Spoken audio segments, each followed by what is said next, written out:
Hey, Nate. Hello, hello. Nate, welcome to episode 149, which feels weird to say. It's a lot of episodes. So tell folks a little bit about you, and then I want to open up with a hypothetical situation that you can talk me through. All right, fair enough. I'm Nate Wright, founder and boss at B2B Bandits.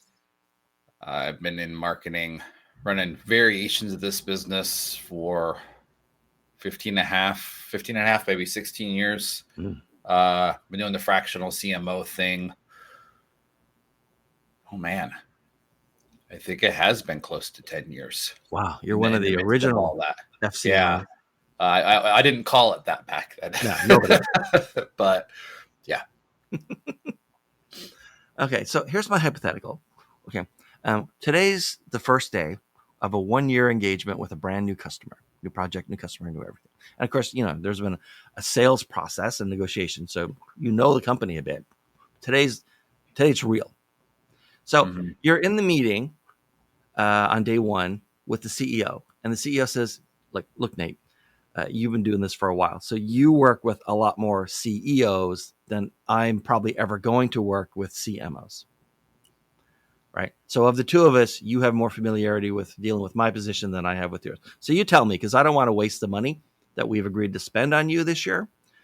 What should I start doing differently to make sure that we sort of accentuate your strengths, or what should I stop doing so that we're not muting anything that you could have accomplished for us or even derail you? What do I need to start doing? What do I need to stop doing if I'm the CEO?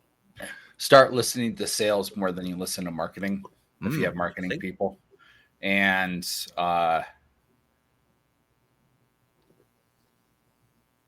stop adding on additional projects and campaigns just because they feel right. What does that mean? It's really easy when you're in a good spot in a business to be like, wow, we've got momentum now. Let's add this vertical, or let's add this social media channel, or I want to do my own podcast. Someone asked me that a couple of days ago. It's if you've got positive cash flow and steady growth, don't mess with it. Seriously. Right. There's other things that could be done. And I think that's one of the things that never shows up on a job description of a fractional CMO is a little bit of a coach. And it has to do with, hey, if you are feeling super confident, that is a good time for restraint.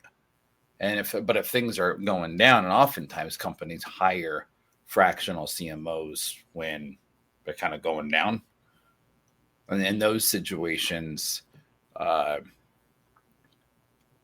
they need to focus energy. You need to focus energy on what you're truly best at, not what the market says you're best at, but what your bank account says you're best at, and hit it hard. Even if it's boring, even if it's a little off brand, you need to keep yourself fed and undistracted. Yep. And I guess in a lot of cases, if things, if the revenue is sort of rolling in, almost all companies have some sort of, in software, we'd call it technical debt, right? You took shortcuts at some point to get something out the door, but you knew it was kind of a temporary thing. You knew you really should have bought better equipment here, or even nicer furniture, or you've been making people use the same computers for too many years, right? And it's a slow drain in many places. And maybe instead of just running more ads, you go back and take some of that revenue and backfill, so that you've got your stable, you're strong internally before you move on. I'm rambling. It's been that kind of day. I mean that the idea of budgeting, I'll be brutally honest. I am not a good budgeter, right, with my own stuff. I'm good at saving things. I'm a bit of a miser, But with a lot of the companies that I work with, I might spend a lot of time in sales. Where's your money coming from? And a lot of time on the finance side. I've actually, all but one of my fractional CMO clients over the years have known how to run lean. Right. And when I say that, I'm gonna pick some fights here. Zoom info. Come on, guys. Like you've got 800 target accounts in the entire North America. You don't need Zoom info. You Yeah. don't have their numbers already, and you've been in business for 10 years. Like, what is your sales team doing? Like, Yeah. Especially in I'm B2B. going to introduce you to Google today. Yeah. I sent in my newsletter recently, I talked about some of the challenges. I'd written like a new booklet, and sort of the main differences between marketing and sales in B2B versus B2C. And I said, yeah, one of the things no one thinks about is that most B2B companies have a very small universe of potential customers. I worked for one company. Our worldwide, global, total addressable market was about 110 companies. That's it. There were only 110 companies that could possibly ever buy what we sold.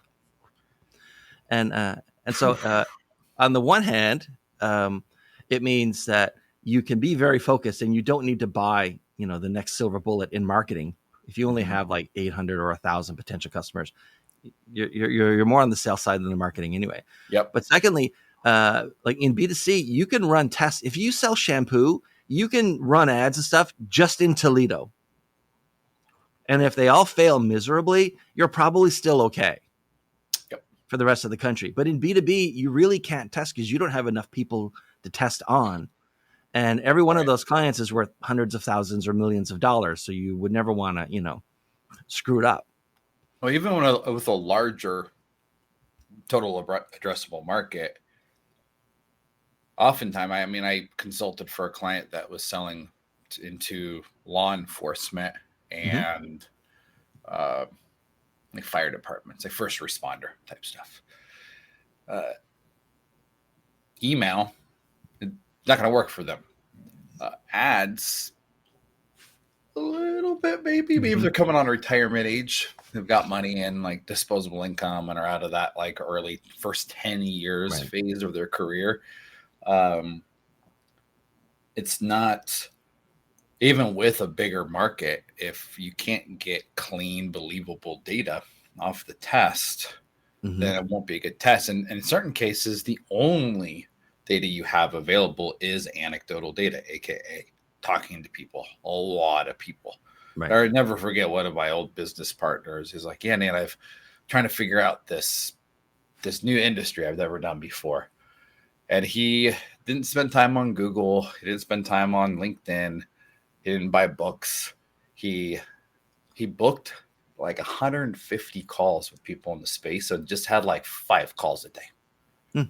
And the amount of people that just gave him a free education on was great. Now that, look at the math, is not statistically significant, but a couple hundred conversations, you're going to find some trends. Yeah, there's going to be themes. To at least de-risk the direction you want to go in or talk you out of it.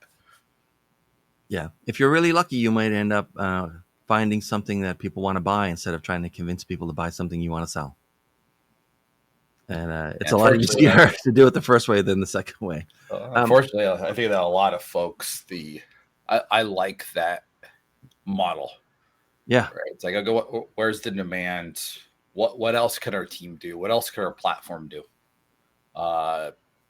Let's do that instead.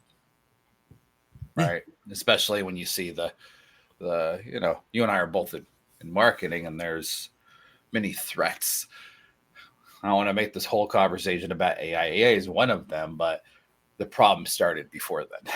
With the commoditization of skilled industries. Yeah. Commoditized. So that, there's white collar unions, and they've been around for decades. White collar unions, because it's commoditized.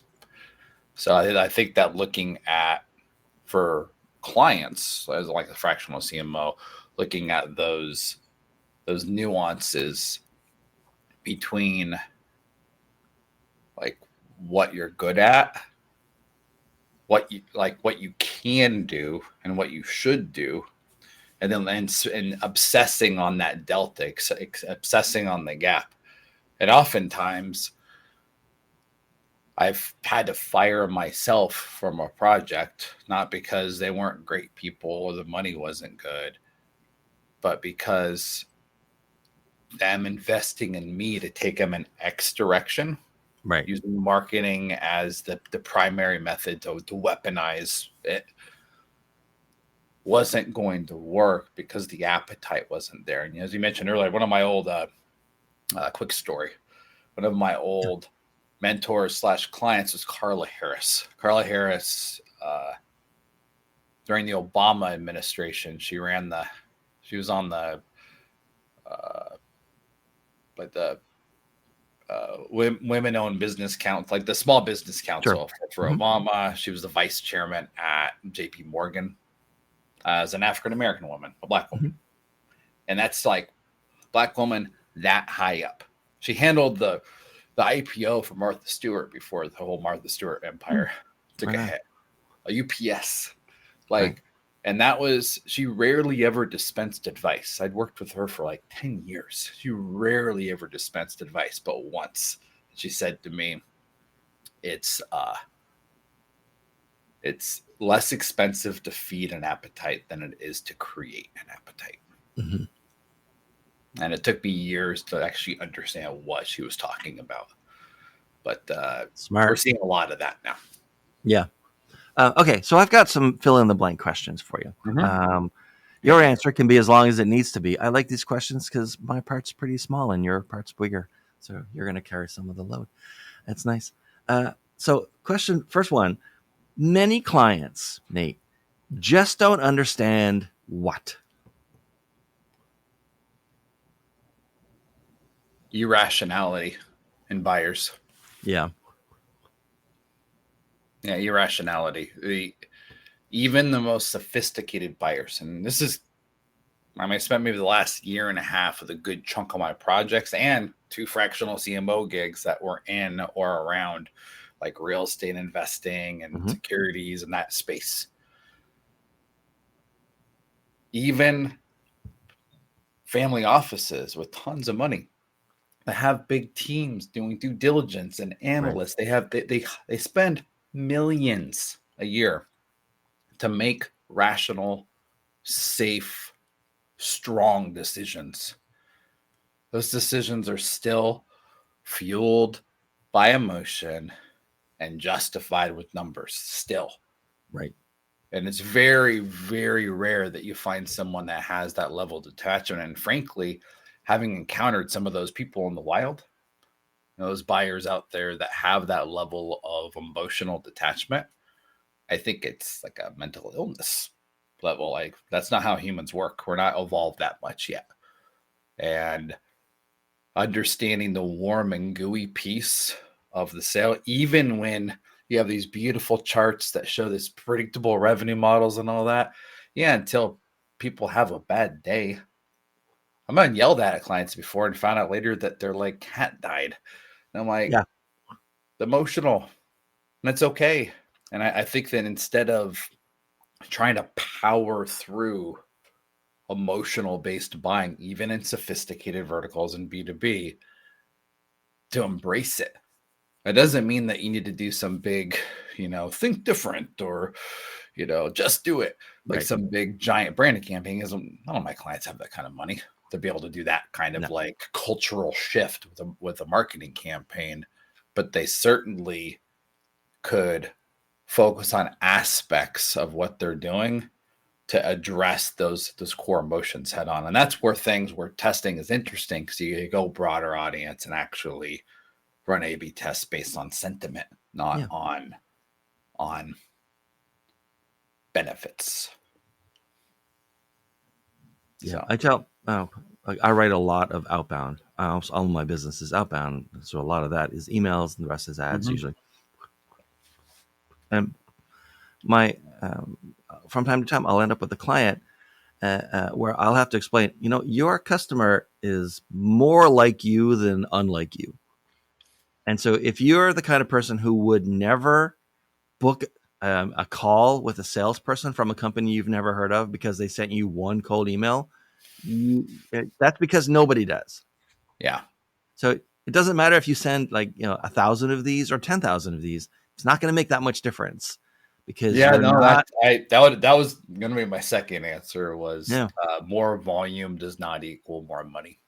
No, no, right? A small amount of money spent in one place can easily outperform a very large amount of money spent later down in the funnel. Okay, so uh, the next scenario, okay, you're on a stage, you're the speaker, there's 250 people in the audience. Every single one of them became a fractional CMO yesterday. Oh, They're brand babies, new. babies in the space. Babies. They have no idea what they're about to face, right? And so finish this sentence for me. A fractional CMO starting now is going to be shocked by what? Success is how efficiently you work yourself out of a job. Mm-hmm. That's the job. That is the gig, is to work yourself out of a job. Because if that company is not growing enough to require a full-time marketing Right. leader, then you're doing something wrong. And that is why it's important to spend time with sales, to get access to the books and look at the health of the company to see what it's going to take to get them from only being able to afford a piece of a marketing leader to affording a full marketing leader. And looking at that model. So having input that in that, even though you're not a fractional CEO or fractional COO or a fractional CFO, is important because your success is going to be measured by those factors, even though you're not hired for that. Okay, here's my next question. Great answer, by the way. Well, one more about fractional CMOs, then we're going to go back to clients. So, a friend calls you, and it's January 2nd, okay? And said, hey, I just went out on my own. I'm going to be a fractional CMO. I've got some time, as in, like, I've got some runway. There's some savings there. Mm-hmm. And I've got some money to, do marketing / sales stuff. I don't have like infinite. I don't want to wake up 6 months from now and realize that what I've been spending 6 months on, money and time wise, was a waste. And I'm not much further ahead than I was in January than I am in July. So, what should I focus on as far as getting clients? It doesn't have to work tomorrow. It can take months. It can I mean, take a can we little bit narrow of it down money. to vertical or Yeah. verticals? Because the answer is very different depending upon, I mean, this and within B2B. Yeah. So I would say that for SaaS, if you're a fractional CMO in the SaaS space, and that includes AI. Most AI companies are SaaS companies. Okay. Using some sort of monthly subscription model, and they're using Andrew Chen's formulas to fight churn. That I would focus on volume, actually. Even though I know I said earlier that like more volume is not going to fix the problem, but when you're starting out, you're going to need a lot of bites at the apple before it works. And being able to send more emails, to push out more ads, to attract more people. Like a lot of it has to do with how you beat the hook, like what kind of campaigns you're running, what kind of content you have. That on the SaaS side. I don't spend time in SaaS anymore, frankly, because I've been doing this for a long time. I'm not as good at SaaS as I am at other things. So my style and my approach will work for SaaS, but not all the time. Right. So a lot of that is, so for more traditional routes like industrial, construction, consulting, that's like a lot of my time is spent helping consulting firms. Mm-hmm. If I wanted to target that space, it's going to sound crazy. I will put all of my money, time, and energy to, in the first month or two, figure out via paid video campaigns. I would say like thought leadership ads on LinkedIn is a fast way to iterate, and they're cheap now. Cheap compared to like a year ago. And figure out, narrow down like who is jiving on your style, because so much of this is personality driven. Again, that irrational stuff. It's, they need to know, like, and trust you. Well, they just really need to like you. Mm-hmm. Then they'll give you a chance at maybe trusting you with a project. But at first, they gotta like you, especially when a fractional C-suite at all is going to have so much access. It's an intimate relationship. Right. So using this scenario, okay, say I want to be a fractional CMO in, we'll say mid-size manufacturing companies. All right, U.S. based, maybe Canada. All right, that's a big addressable market. I could run ads doing a set of videos and a set of content that is targeting bigger things like energy or automotive. I can run ads to all of manufacturing and have 3 different kinds of content, very different, like very dissimilar tests, and see. LinkedIn will tell me what industries are hopping on it. Right. And you might need to spend more money. And if you've got money, I would actually in the beginning spend on ads to compress the time it takes to figure out who's really caring. And they may look at that and say, wow, I'm so excited. I had 5,000 people view my video and from 400 different companies in this space, but they're all senior managers and directors, not CEOs. Mm-hmm. That's helpful to help narrow things down a bit. Yep. But in the process of doing that, the byproduct of that is popularity. It's social proof. It's number of followers. It's vanity metrics. It's jacking the algorithm to get you more stuff. So I think in that particular space, I would focus on thought leadership, right. Specifically LinkedIn thought leadership ads, LinkedIn newsletters, some form of email newsletter on the back end. It's common right now.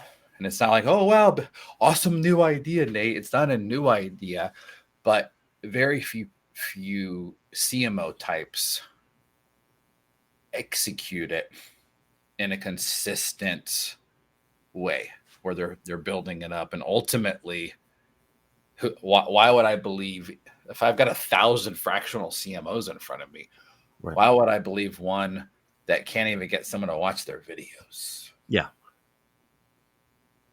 Yeah, there's who's that guy?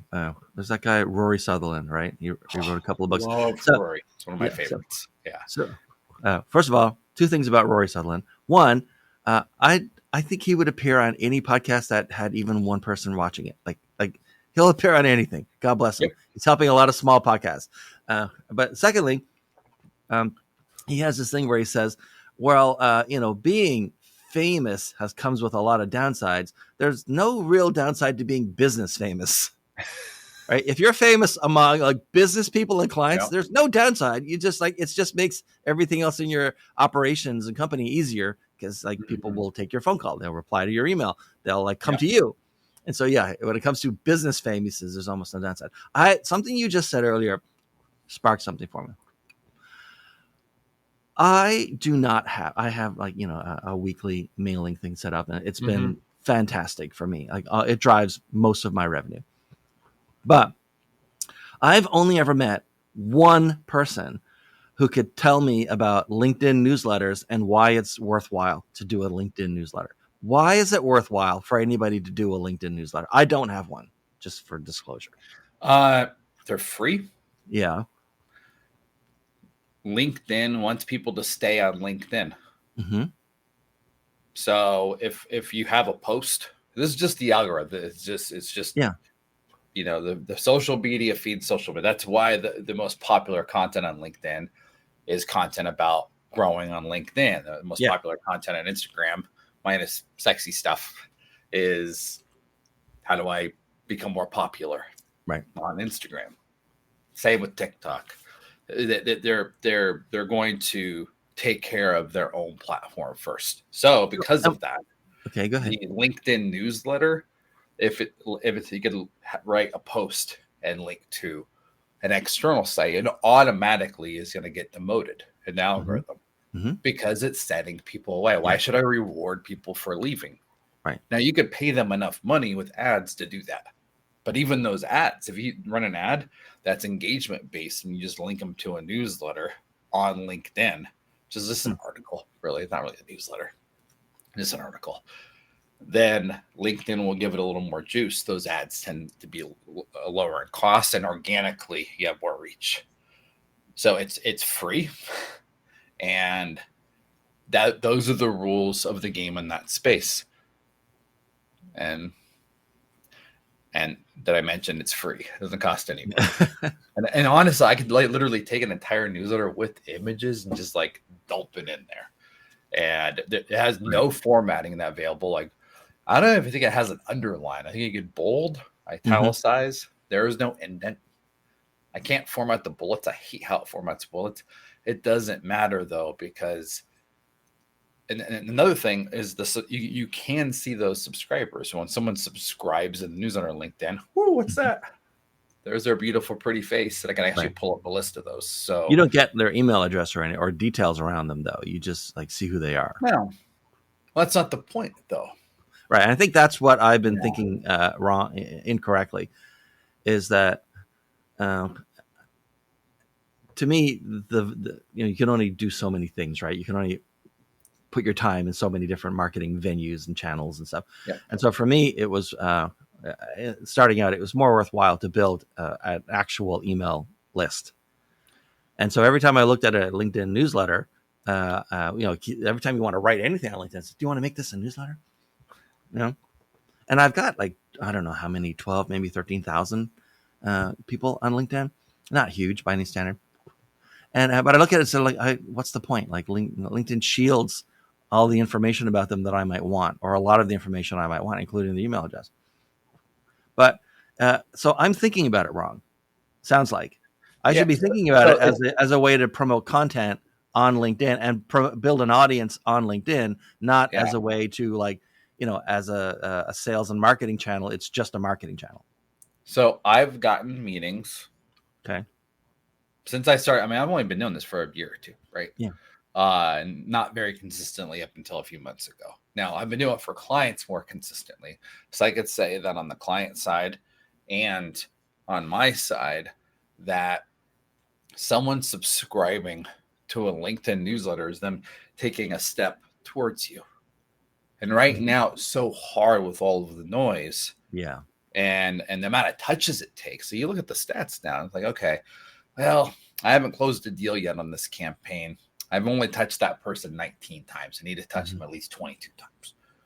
Like it used to be like in B2B, like 2 touches, boom, meeting, demo, done.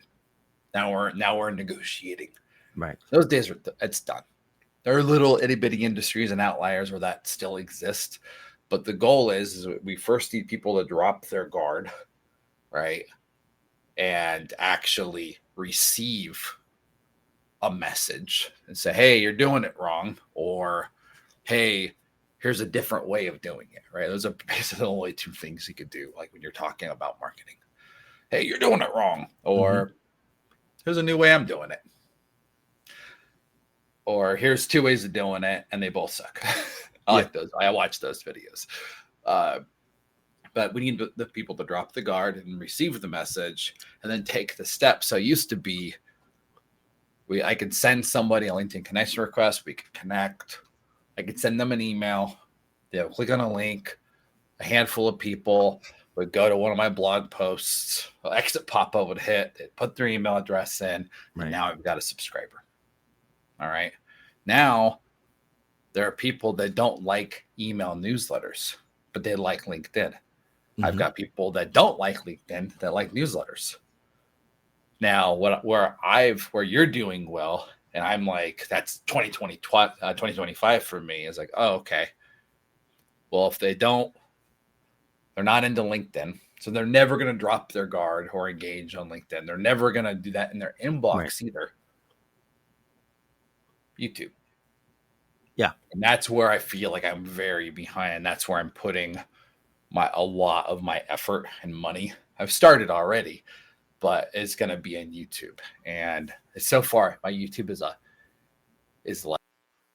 like looks like my garage right now. It's just like during my goth phase over here, and she shows like this is what I thought I was going to be, a Shopify store extraordinaire for like a minute. Right. All right, you've changed my mind. I am going to rethink when I take my week around Christmas and plan out the 2025, which is next week, week after. Um, I'll I'm going to bump up the priority of LinkedIn newsletters. And well, believe it or It, not, it's not it easy. doesn't Even cost if you go anything. It's online, it's literally not easy to 5 find minutes. people who have success stories for LinkedIn newsletters. Yeah. I've tried to make the case. I tried to find the ROI. Like virtually, oh yeah, you should do it. Why? You have any results for it? Can you point to any success? I can. And it Yeah, comes to that. Hey, I saw your newsletter on LinkedIn. I've been meaning to right. reach back out to you. So Yeah, it's not, and that's the thing, irrational. People don't think in a straight line. They do yeah. not think that way. They think about this, they think about that, they think about home stuff, they think about Mm-hmm. feelings and they go all over the place in the span of like seconds. So the fact that they're like, oh wow, someone's gonna see this. If they like it, they're going to step closer. They're going to click. Yeah. Oh, hello, form. I think I'm going to fill you out. Yep. Oh, they booked a call. I'm definitely going to show up for that call. Oh, come on. Okay, I have one final question before we wind down. I've kept you a lot longer than I've kept most people for this podcast. This has been a great conversation. I've been trying to Um, escape the whole time, man. I understand. Believe me, I sympathize. I understand why you would want to escape from me. Okay, so you're talking to clients all the time. You're talking to companies all the time. They're talking about ideas and concepts and tools and platforms and channels and what they think is going to work and so on. When you're talking to clients, what do clients talk about these days that you think is overrated, and what do you think is underrated? Overrated is predictive revenue model. Yeah. No offense to Aaron Ross, the man built an empire, Mm-hmm. but that's a fairy tale now. There was a time when it was real. Underrated is the phone. Yeah. Actually getting on the phone or showing up to events. Like Yeah. with the advent of AI callers, I'm a little hesitant to say, yeah, you need to be like picking up the phone Mm-hmm. and calling. But all of my clients right now that are getting actual turning around a slump or steepening that growth line, they all are using the phone and or events or both because drum roll please, it's hard, it's Yeah. embarrassing, it's uncomfortable, and if you are willing to do that and your competition is not, you Yeah. will win.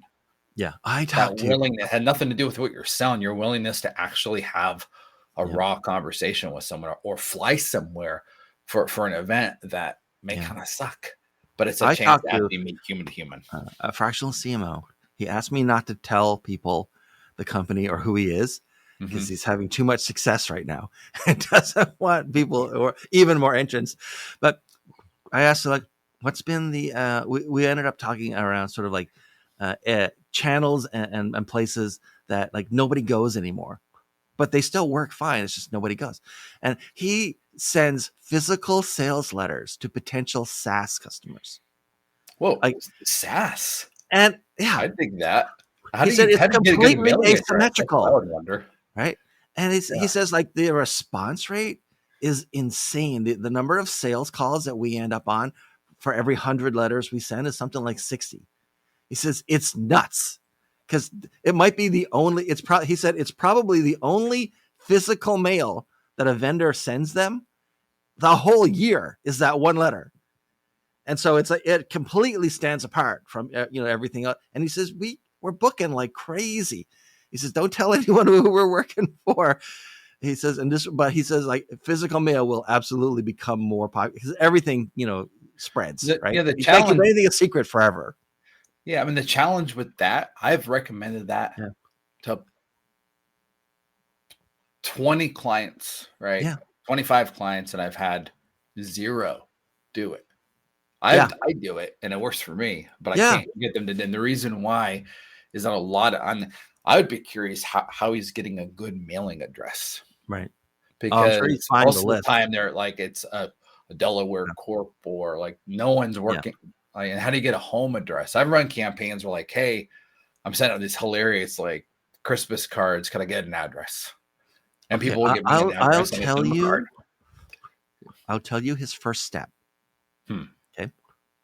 He uses a company called Seamless, which Yeah, is I've sort of seen. Yeah, they're right awesome. because of their intent data. So he pays attention to the companies that those people belong to, and Hmm. then they do a lookup to find like who's the CFO or who's the CIO or whatever and Yeah. then they send an email to that person, send a physical letter to that person. So he uses Seamless to figure out the intent data.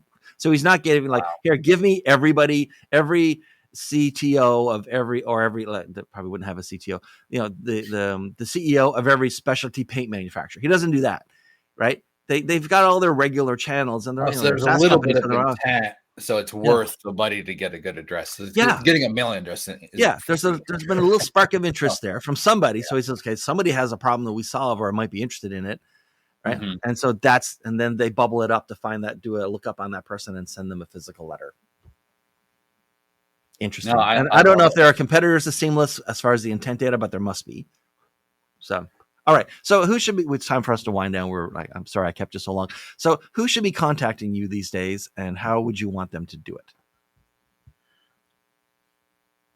I mean, anyone that's running a B2B company, specifically in areas that have those sophisticated targets, Mm-hmm. the folks that are tough to sell to. I like the harder problems. And Mm-hmm. I would say LinkedIn or email Nate at b2bbandits.com. Right. So I'm pretty easy to find there, but I do check my email and I do like talking to people too. At the end of the day, the amount that I learned just from people asking questions and reaching out is a lot because it's useful to me because I was like, wow, I'm seeing a lot more people with X problem or male. I've met 3 people this week that are getting the results out of that. And it really Yeah. helps guide things. And ultimately, you know, our motto, what's the motto with you? Our motto here is relentlessly useful. Yep. That's good. And ultimately, I'm always trying really hard to be useful, especially in those hard spots that we Mm-hmm. talked about: low TAM markets, weird verticals, regulated spaces. So, All right. Nate, man, thanks so much. This has been fantastic. This is going to produce a lot of great clips. I just know it. I hope so. All right, rock and Selfishly roll. for All right, you take and it me. easy, Dean. I appreciate you, man. All right. Thanks, man. All Talk right, to you soon. cheers. Bye.